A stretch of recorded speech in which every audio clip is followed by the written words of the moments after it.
Price Lord. மீண்டும் இந்த அப்போஸ்தலர் சபை மூலமாக இன்னொரு வீடியோவில் உங்களை சந்திப்பதில் பெரும் மகிழ்ச்சி.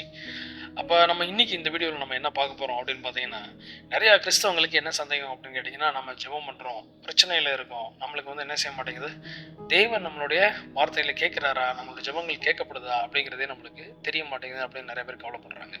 ஆனால் உண்மையிலேயே நம்மளுடைய ஜெபங்கள் கேட்கப்படுதா கேட்கப்படலையா, ஏன் கேட்கப்படலை அப்படின்னு தான் இந்த வீடியோவில் நம்ம என்ன செய்ய போகிறோம், பார்க்க போகிறோம். ஸோ அதை தொடர்ந்து இப்போ நம்ம என்ன செய்கிறோம், நம்ம இந்த வீடியோக்குள்ளே முதல்ல ஒரு வசனத்தில் போகிறோம். மத்தேயு 6:15. மத்தேயு 6:15 வசனம். மனுஷனுடைய தப்பிதங்களை நீங்கள் அவர்களுக்கு மன்னியாதிருந்தால் உங்கள் பிதா உங்கள் தப்பிதங்களை மன்னியாதிருப்பார். என்னங்க இந்த வசனம் எப்படி சொல்லியிருக்கு? முதல் நம்மளுடைய தப்பிதங்களை தேவன் மன்னிக்க சொல்றாரு, அப்புறம் எங்களுடைய தப்பிதங்களை அவர் மன்னிப்பேன்னு சொல்லியிருக்காரு. ஆமாம், இப்போ நம்ம கிறிஸ்தவங்கன்னு நம்ம இருக்கோம் அப்படின்னா, கிறிஸ்தவங்களுடைய முதல் வேலை என்ன அப்படின்னு சொல்லி கேட்டிங்கன்னா, உங்களுக்கு முதல் பணியே என்ன அப்படின்னா, ஒவ்வொருத்தரையும் நம்ம ரட்சிப்புக்குள்ளே வழி நடத்தணும் அப்படிங்கிறத நம்மளுடைய வேலையே. அப்போ உங்களுக்குள்ள மன்னிப்பு வரலை அப்படின்னா, நீங்கள் உங்களுக்கு துரோகம் பண்ணவங்களோ இல்லாட்டி உங்களை கோவப்படுத்துனவங்களோ உங்களை எரிச்சப்படுத்துனவங்களோ உங்களால் மன்னிக்க முடியல அப்படின்னா, ஆண்டவர் எப்படி நீங்கள் அவருக்கு விரோதமாக நடக்கிறப்ப உங்களை மன்னிப்பார்? இது ஒரு முதல் கேள்வி. அப்போ முதல் கொஸ்டின் ஆண்டவர் என்ன செய்கிறார் அப்படின்னா, முதல்ல நீ போய் என்ன செய், மன்னிச்சுட்டு வா, அதுக்கப்புறமா நான் என்ன பண்ணுறேன், உன்னையும் நான் என்ன செய்கிறேன், மன்னிக்கிறேன், இப்படிங்கிறது தான் முதல் கேள்வி. ஸோ இதுவே நம்மளுக்குள்ள நிறைய பேருக்கு மேலே நம்மளுக்கு என்ன இருக்கும், கோவம் இருக்கும், எரிச்சல் இருக்கும், நம்மளை நிறைய பேர் என்ன செஞ்சுருப்பாங்க, கஷ்டப்படுத்தியிருப்பாங்க. அப்படி இருந்தாலும் நம்ம என்ன செய்யக்கூடாது, அவங்கள பழிவாங்கிற உணர்வோடையும் அவங்க வெறுக்கிற உணர்வோடும் இல்லாமல் அவர்களை மன்னிக்கிறதுக்கு மனதாக நம்ம இருந்தோம் அப்படின்னா நம்மளுடைய ஜெபங்கள் கேட்கப்படும். இது ஒரு முக்கியமான காரணம். இன்னொரு வசனம் பார்ப்போம், யாக்கோபுல 1:6-7. 6வது வசனம். ஆனாலும் அவன் எவ்வளவாகிலும் சந்தேகப்படாமல் விசுவாசத்தோட கேட்க கடவன். சந்தேகப்படுகிறவன் காற்றினால் அடிக்கப்பட்டு அலைகிற கடலின் அலைக்கு ஒப்பாயிருக்கிறான். அப்படிப்பட்ட மனுஷன் தான் கர்த்தரிடத்தில் எதையாகிலும் பெறலாம் என்று நினையாதிருப்பானாக. இந்த வசனத்துல சந்தேகப்படக்கூடாதுன்னு இருக்குன்னு, அப்ப நம்ம கேட்க போற விஷயத்தை கொடுத்து நம்மளுக்கு சந்தேகம் வரும். அதாவது நம்மளுக்கு ஏன் முதல்ல சந்தேகம் வருது, அதை இன்னைக்கு யோசிச்சிருக்கீங்களா? இப்போ நம்ம தேவ சமூகத்தில் போய் ஒரு விஷயத்தை குறித்து ஆண்டவரே எனக்கு இதை செய்யுங்க அப்படின்னு சொல்லி நம்ம கேட்குறோம். இப்போ ஏன் நம்மளுக்கு சந்தேகம் வருது? சந்தேகம் ஏன் வருது அப்படின்னா, நம்ம அந்த அளவுக்கு நம்ம என்ன செய்யறோம், தேவனுக்கு விரோதமான பாவங்கள் நம்ம செய்யறோம்.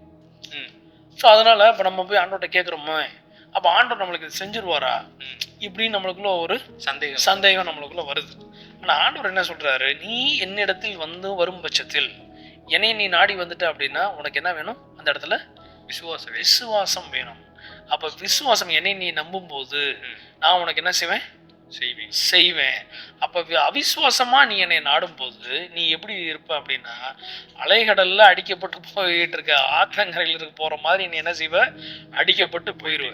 அப்ப சந்தேகத்தோட தேவ சமூகத்துக்கு வருகிற மனுஷன் எதுவுமே என்ன செய்ய முடியாது, பெற்றுக்கிறவே முடியாது. ஸோ விசுவாசம் தேவன் நம்மளுக்கு செய்வார் அப்படிங்கிறது முதல்ல நம்மளுக்கு கொஞ்சமாவது கடுகலகாவது நம்மளுக்கு இருக்கணும்.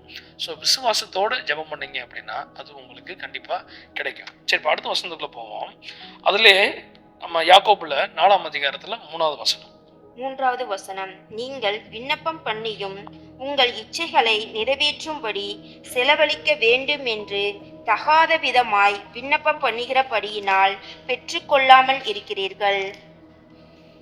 என்ன சொல்லியிருக்கு இந்த வசனம்? தகாதபடி விண்ணப்பம் பண்றோம்னா நம்ம வேணுன்ற தேவையை தானே விண்ணப்பம் பண்றோம். அது என்ன தகாதபடிக்கு தகாதபடிக்குன்னா நம்மளுடைய தகுதின்னு ஒன்று இருக்கு.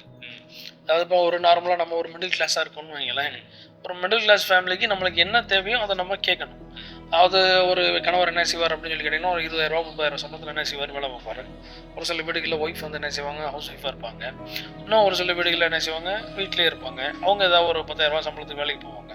ஸோ இவங்க மெயின்டைன் பண்ண முடிய ஒரு வேல்யூக்குள்ளே அவங்களுடைய ஆசைகள் என்ன செய்யணும், ஒரு 40,000 சம்பளத்துக்குள்ளே அவங்க என்ன செய்யணும், அவங்களுடைய உலக வாழ்க்கை இருக்கணும்.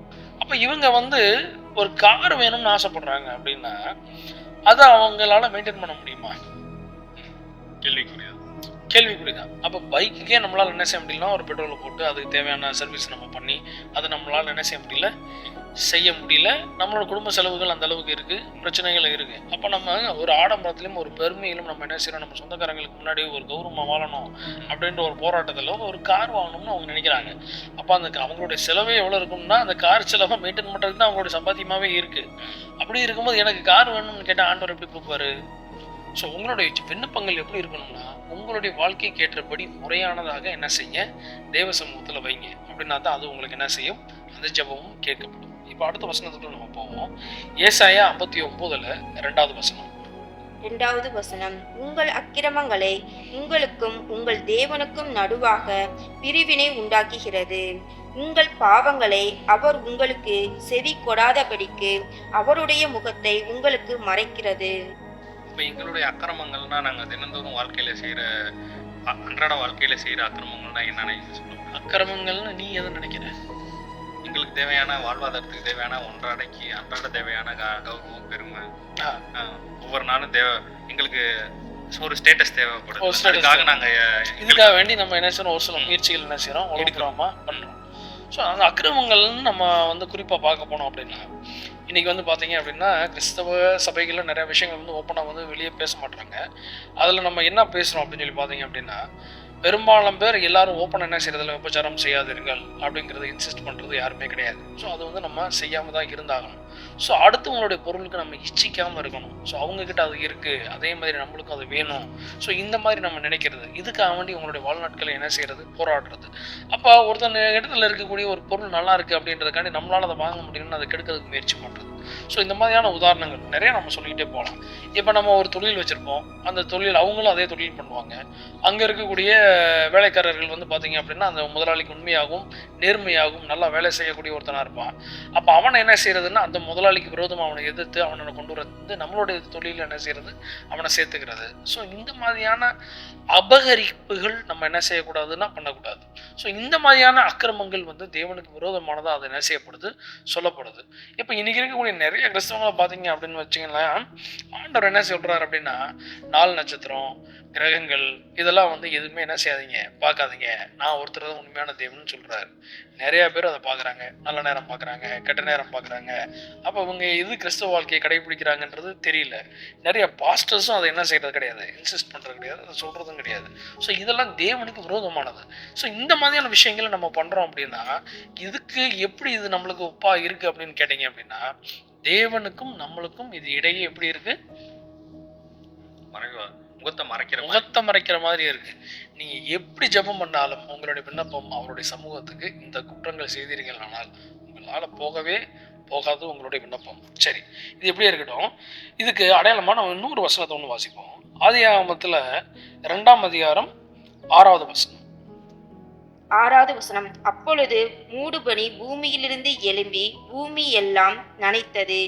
தேவனாகிய கர்த்தர் மனுஷனை பூமியின் மண்ணினாலே உருவாக்கி ஜீவ சுவாசத்தை அவர் நாசியிலே ஊதினார். சரி, ஆண்டவர் ஏன் மனுஷனை மண்ணுல இருந்து செய்யணும்? ஏன்னா இப்போ ஆதியில பாத்தீங்கன்னா ஆண்டவர் என்ன செய்யறா, 1ஆம் அதிகாரத்துல பாத்தீங்கன்னா வார்த்தையை கொண்டு என்ன பண்ணாரு, இந்த பூமியை சிருஷ்டித்தார். அப்போ ஆண்டவர் என்ன செஞ்சிருக்கலாம், மனுஷனையும் அதே மாதிரி என்ன பண்ணிருக்கலாம், சிருஷ்டித்திருக்கலாம். ஆனா மண்ணுல இருந்து என்ன செய்யறாருன்னா அவர் மாதிரியே சாயல்ல செஞ்சு என்ன செய்யறாரு, பண்றாரு. அப்ப இந்த மண்ணுக்குன்னு ஒரு குவாலிட்டி என்ன செய்யுது, இருக்கு. அப்ப அந்த மண்ணுக்கு என்ன குவாலிட்டி இருக்கு அப்படின்னு பாத்தீங்க அப்படின்னா இந்த மண்ணுல ஒரு விதையை போட்டீங்கன்னா அந்த மண் என்ன செய்யும், அதை முளைப்பிக்க பண்ணும்.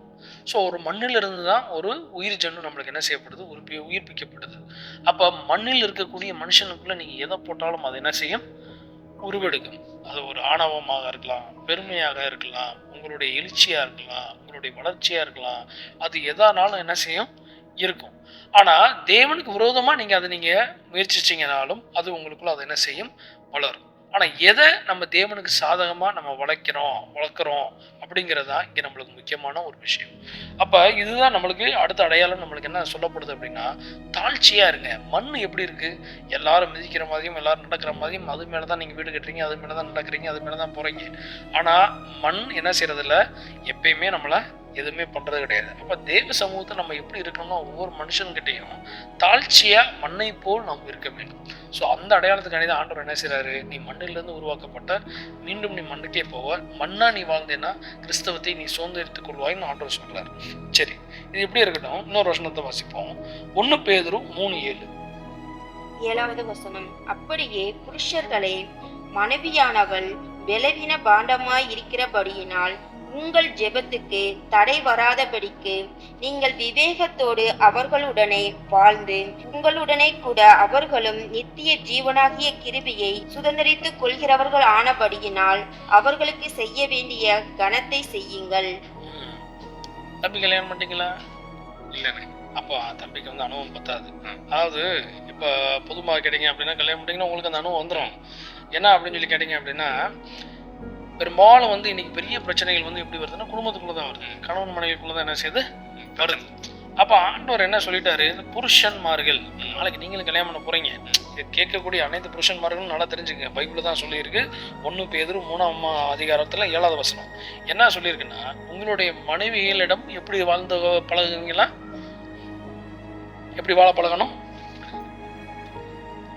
அவர்களை தந்திரமாகவும் கை கொண்டு அவர்களோடு என்ன செய்ய வாழ்வதற்கு பழகுங்கள். ஏன்னா அவங்களையும் நீங்க என்ன செய்யணும், நித்திய ஜீவனுக்கு அழைத்து செல்லும்படி அவங்களோட நீங்க என்ன செய்யணும், எச்சரிக்கையாகவும் நிதானமாகவும் அவங்களோட கோவப்பட்டு அவங்களுடைய ஆவியை நீங்க இழக்க விடாம, நீங்களும் உங்களுடைய ஆவியை இழக்க பண்ணாம நீங்க என்ன செய்யணும், அவங்களோட வாழணும்னு என்ன செஞ்சிருக்கு பேதுருல சொல்லியிருக்கு. இதுக்கு அவங்க பலவீனம் பண்ணோமா இருக்காங்க அப்படின்றதுக்கு இன்னொரு அடையாளம் பைபிள்ல நம்மளுக்கு கொடுக்கப்பட்டிருக்கு. ஆதியாகமம் 3ஆம் அதிகாரத்துல 13வது வசனம். அப்பொழுது தேவனாகிய கர்த்தர் ஸ்திரியை நோக்கி, நீ இப்படி செய்தது என்ன என்றார். ஸ்திரியானவள், சர்ப்பம் என்னை வஞ்சித்தது, நான் புசித்தேன் என்றாள். அப்ப ஆண்டவர் என்ன செய்றாரு, ஸ்திரியை பார்த்து கேட்கிறாரு, கனிகள் எல்லாத்தையும் வந்து புசிச்சுக்கலாம், நடுவில் இருக்கக்கூடிய ஜீவ விருட்சத்தின் கனியும் நன்மை தீமை அறிகிற கனியும் வந்து நீ புசிக்கக்கூடாதுன்னு சொல்றாரு. அப்ப பாம்பானது என்ன பண்ணுதுன்னா தந்திரமானதுன்னு பைபிள்ல சொல்லப்பட்டிருக்கு. இந்த பாம்பு என்ன பண்ணிருக்கலாம், ஆதாமை பார்த்து சொல்லியிருக்கலாம். ஆதாம்கிட்ட என்ன செஞ்சிருக்கலாம், நீ வந்து இதை சாப்பிட்டேன்னா என்ன செஞ்சிருவான், ஆண்டவரை போல ஆயிடுவேன்னு ஆதாம்கிட்ட சொல்ல முடியாது. ஏன்னா அவனை ஏமாற்ற முடியாது. அப்ப பெண்கள் அன்னையிலிருந்து என்ன செய்யறாங்கன்னா வஞ்சிப்புக்கு உரியவங்களா என்ன செஞ்சிருக்காங்க, இருந்திருக்காங்க. ஸோ ஆரம்பத்துல ஜீவ ஆத்மாவுடைய பெண்ணானவள், அவளிலிருந்து உருவாக்கப்பட்ட பல உயிர்கள், அவளே என்ன பண்ணப்பட்டா, பலவீன பாண்டமாக வஞ்சிக்கப்பட்ட பாம்பினால. ஸோ இன்னைக்கு இருக்கக்கூடிய பெண்களும் நிறைய பேர் என்ன செய்றீங்க, ஈஸியாக எளிதில் வஞ்சிக்கப்பட்டு போயிருங்க. ஸோ அதனால அவங்களுடைய பாண்டம் அப்படிதான் இருக்கு அப்படின்னு ஆண்டவர் என்ன செய்யறாரு சொல்றாரு. ஸோ புருஷர்கள் என்ன செய்ய, அவங்களை எப்படி கையாளுறது அப்படிங்கிறத பழகி அவங்களுடைய ஆவியையும் நீ இழக்க விடாமல், உங்களுடைய ஆவியும் நீங்கள் இழக்க விடாமல் கவனமாக தேவ சமூகத்தை சுதந்திரித்துக் கொள்ளுங்கள். இப்ப இதுல வந்து ஆண்டவர் உங்களுக்கு என்ன செய்ய மாட்டாரு, உதவ மாட்டாரு. நல்லா தெரிஞ்சுக்கங்க, நீங்க தான் ஞானத்தோடையும் விவேகத்தோடையும் நடந்துக்கிறோம். எல்லா நேரத்திலும் என்னுடைய ஆண்டவர் என் கூட இருந்து என்னை பலப்படுத்திக்கிறாரு அப்படிங்கிறதெல்லாம் கதை. ஆண்டவர் என்ன செய்யறாரு, அப்படி இருக்கும்போது ஆண்டவர் ஒரு சில விஷயங்கள் நமக்கு என்ன வெளிப்படுத்துறாரு அப்படின்னு சொல்லி கேட்டீங்க அப்படின்னா, இவ்வளவு எதிரின் தோட்டத்தை படைச்சிட்டு ஆண்டவர் வந்து நன்மை தீமை அறிகிற கனியை ஏன் உள்ள வச்சாரு, அதுல ஏன் ஜீவ விருட்சத்தின் கனியை ஏன் வச்சாரு, அவனை ஏன் சாப்பிடக்கூடாதுன்னு சொன்னாரு. அதை வைக்காம அவர் இருந்திருக்கலாம். ஆனா ஆதாமும் ஏவாளும் சாப்பிடும்படியா அது என்னாச்சு, நடந்துச்சு. இவன் கீழ்ப்படியில் உள்ளவனா இருக்கிறானா அப்படின்னு பாக்குறதுக்காண்டி ஆண்டவர் என்ன பண்ணாரு, அதை செஞ்சாரு. ஸோ நம்மளும் தேவனால் உட்படுத்தப்படுவோம். நம்மளுக்கு எல்லா ஆசீர்வாதமும் நம்மளுக்கு கொடுக்கப்படும். அந்த ஆசீர்வாதத்தை நம்ம வாங்கியும் நம்ம என்ன செய்யறோம், ஆண்டவர் ஒரு கட்டாயம் நம்மளுக்கு வைப்பாரு. அந்த கட்டாயத்தை நம்ம வந்து செய்யாம இருக்கோமான்னு அவர் என்ன செய்வாரு பார்ப்பாரு. நீங்க செய்யாம இருந்தீங்க அப்படின்னா அந்த ஆசீர்வாதத்தில் நீங்க நல்லா இன்னும் மேலும் வளர்ந்து போய்கிட்டே இருக்கலாம்.